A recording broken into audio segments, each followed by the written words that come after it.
Mi chiamo Mussolini, Benito, Amilcare Andrea. Di Mussolini Alessandro e Maltoni Rosa. What if I told you that one of the famous fashion houses in the world works inside a building designed by a dictator? Today we are looking at the Square Colosseum in Rome. In this video we are going to find out why a dictator built this giant cube of marble, how he did his own name in the architecture, and how it eventually became the headquarters for the luxury fashion brand Fendi. We are gonna talk about the ghost city of Rome and whether we can separate beautiful art from dark history. Before starting, make sure to follow me so you don't miss the next story. Oggi nasce il fascismo. When most people visit Rome, they go for the landmarks that define the eternal city. They head straight for the iconic Colosseum, throw a coin into the Trevi fountain, or look up the ancient hole in the roof of the Pantheon. These places are definitely beautiful, you have to visit them, but they are loud, crowded, and full of people. They represent a Rome that is historical and warm. It is the Rome of family-run trattorias, hanging laundry, and centuries of layers piled on top of each other. But behind of this charming chaos lies the memory of something much more terrific. The Roman Empire at its absolute height. I'm talking about a civilization that was the center of the known world, ruling over 50 million people with an iron fist and brilliant engineering. They rose straight from the rainy hills of Britain to the golden sands of Egypt. They built temples that touched the clouds and aqueducts that brought entire rivers into the city. It wasn't just a city, it was an idea of eternal, unstoppable power that dominated the Mediterranean for centuries. This was the ghost of greatness that later leaders became obsessed with reviving. Let's return to the city of Rome. If you hop in a car and drive just 20 minutes south of that warm Rome, the atmosphere changes completely as you try to chase that ancient glory. Suddenly you enter a district called EUR. It feels like you have crossed the border into another dimension. The winding, narrow streets are gone. Instead, you find yourself on massive, perfectly straight boulevards lined with giant blocks of bright white stone. It's quiet, incredibly symmetrical, and feels like a ghost city designed for giants rather than people. At the heart of this silence stands the Palazzo della Civiltà Italiana, looking like a modern, frozen version of that ancient imperial power. But to understand why this building feels so strange, we have to look at the haunting art that inspired it. This is not just an office building, this is giant sculpture.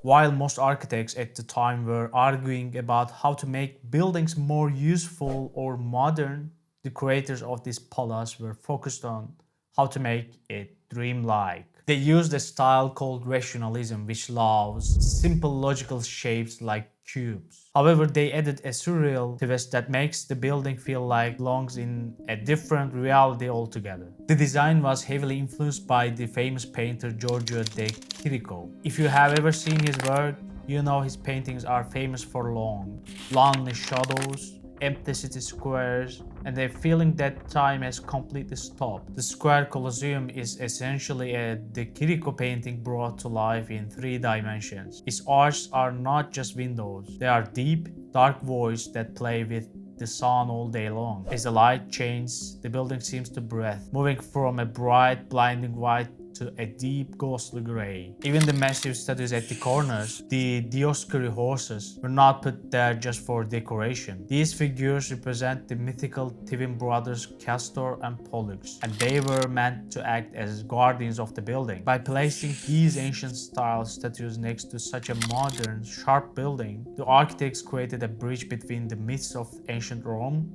and this brand new world. It was designed to look like it had existed for thousands of years and would stay for thousands more. And that feeling of being timeless was exactly what the man in power wanted for his legacy. Mussolini's obsession with what he called the Third Rome was far more than just a political saying. It was a total reimagining of the Italian identity. He believed that history moved in great cycles. In his mind, the first Rome was the empire of the ancient Caesars, and the second Rome was the era of the popes. He felt that the 20th century was the dawn of a new third version that would combine modern technology with ancient glory. This was not just about making Rome a better capital city, it was about making it the center of a new eternal empire that would dominate the world once again. He didn't just want to be a leader, he wanted to be a builder god. A modern day Augustus that holding a blueprint and a shovel, ready to carve his name into the very earth. To understand why he was so desperate to reach back in time,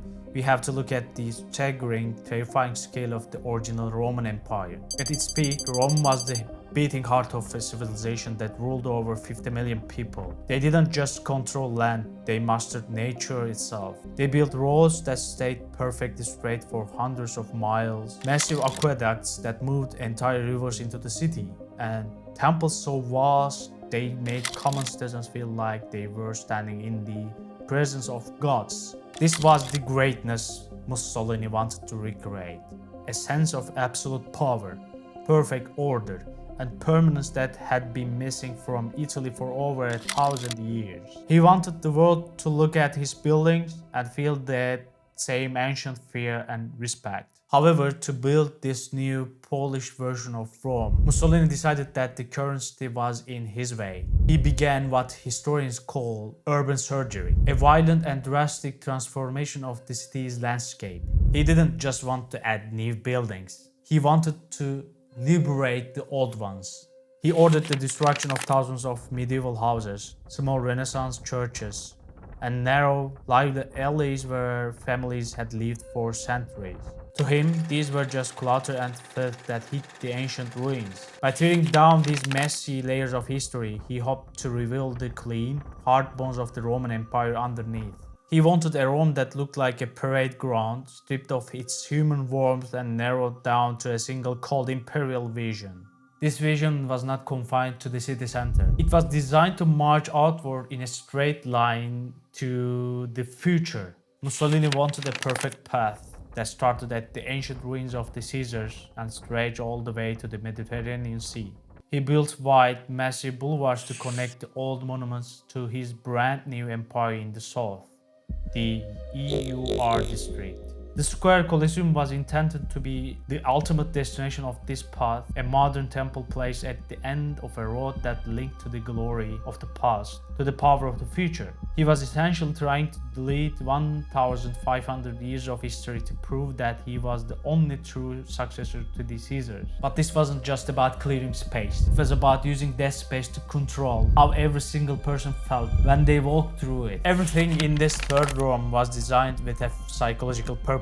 This is what architects call the psychology of space. When you stand at the base of the square Colosseum and look up, you don't just feel small, you feel insignificant. You are a tiny, fragile human, and the building is an unmoving, immortal mountain of stone that seems to reach the sky. The sheer repetition of the arches creates a dizzying effect that makes the building feel even larger than it actually is. This was the deliberate strategy used by the regime. They used the architecture as a tool of the government to manage the people. I already explained the relation between architecture and power in detail in one of my videos. If you are interested, you can check this out too. They wanted the individual citizen to feel unimportant and the state to feel like a god.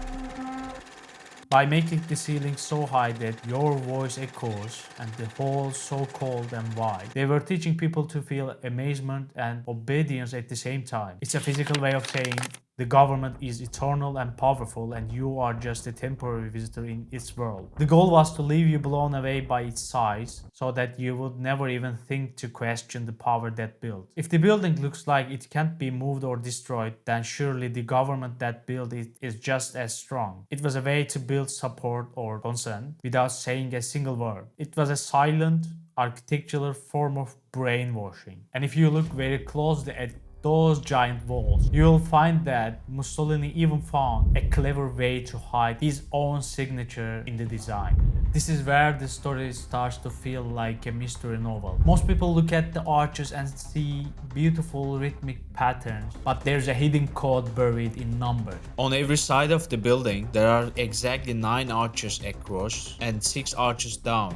This symmetry is pleasing to the eye, but the reason behind it is much more personal and political than simple math. In Italian, the name Benito has 6 letters. The name Mussolini has 9 letters. By choosing this specific grid of 6 times 9, the building became a giant marble signature of the dictator, hidden in plain sight for everyone to see. Every time someone looked at the square Colosseum, they were subconsciously seeing his name repeated over and over again. It was the ultimate branding exercise for a man who wanted his identity to be part of the city forever. Right above those arches, a famous inscription is carved into the stone. It describes Italians as a nation of poets, artists, heroes, saints, thinkers, scientists, navigators, and transmigrants. It was a way to tell the people who they were supposed to be under his rule, a proud superior race of creators. Mussolini was trying to carve his name and his version of the Italian identity into the very earth, and to make sure that signature lasted forever, he chose a material that would never decay. The entire building is covered in a white stone called Travertine. This stone is the secret to why the building still looks like it was finished yesterday, even though it is nearly 90 years old. Travertine is a very special material in Rome because it is the exact same stone used to build the original Colosseum almost 2000 years ago. It is tough,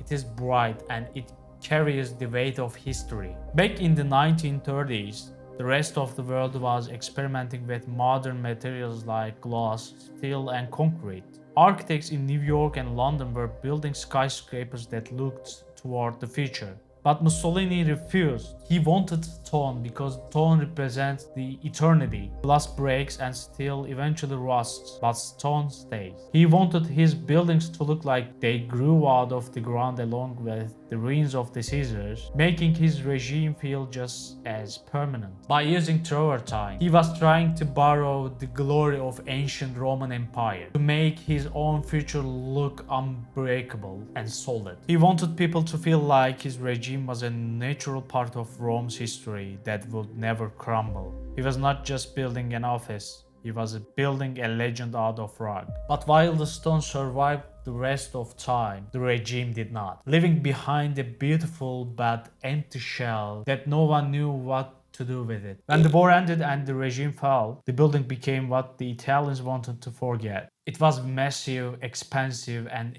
a painful reminder of dark time. It couldn't be torn down because it was too large and well built, but it couldn't be used easily because it was a symbol of the fascism. For decades, it sat mostly empty, a ghost in the middle of a quiet, artificial district that felt disconnected from the rest of Rome. However, in the 1960s, the building found a new, strange life through the lens of cinema. Famous directors like Federico Fellini and Michelangelo Antonioni were drawn to its cold, surreal beauty. But they didn't use it to show power or glory. Instead, they used the building to show loneliness, sadness, and the feeling of being lost in the modern world. It became the perfect backdrop for stories about characters who felt disconnected from reality. In these movies, the square Colosseum became a symbol of a past that Italy couldn't destroy, but also didn't know how to handle. It was a monument that everyone looked at, but no one wanted to see for what it really was. It was a beautiful scar on the landscape of Rome, standing tall while the country tried to move on. That was until a luxury brand decided to give those empty arches a brand new purpose. In 2015, the story took a surprising turn that changed the building's identity forever. The luxury fashion house Fendi moved their global headquarters into this building. They spent millions of dollars to restore the marble, fix the lighting, and turn the ground floor into public art gallery. Suddenly, the dictator's palace was full of models, designers, and high-end handbags. The empty arches were finally filled with life, but it was a very different kind of life than Mussolini had imagined. This has created a huge debate that is still happening today. Some people call it the corporate Medici effect. They argue that if a big brand can save a historical building that the government can't afford to fix, then everyone wins. They see it as a way to keep history alive and functional. Fendi claims they are celebrating Italian excellence, moving the focus away from politics and toward the beauty of the design itself. But others are worried. They call it aesthetic washing. They ask, Is Fendi using the beauty of the arches to make us forget the dictator who built them? By turning a political monument into a fashion icon, are we erasing the memory of what that building actually represented? Can a building ever really be cleaned of its past just because it's full of luxury offices? Today, the Square Colosseum is a place of style, but the shadows of its original creator are still there, hidden in the white stone. The Square Colosseum is one of the confusing and fascinating buildings on the earth. It is undeniably beautiful to look at, yet it was born from a dark, total vision of power. It forces us to ask a difficult question. Can we separate art from the person who created it? Can a building be good if its purpose was bad? Today, the Palazzo della Civiltà Italiana is a strange mix of a dictator's dream and a fashion icon's reality. It reminds us that history never truly disappears. It just gets a new owner, a new logo, a new coat of paint. It stands as a monument to how we negotiate with our past, sometimes by remembering and sometimes by choosing to look at the beauty instead of the pain.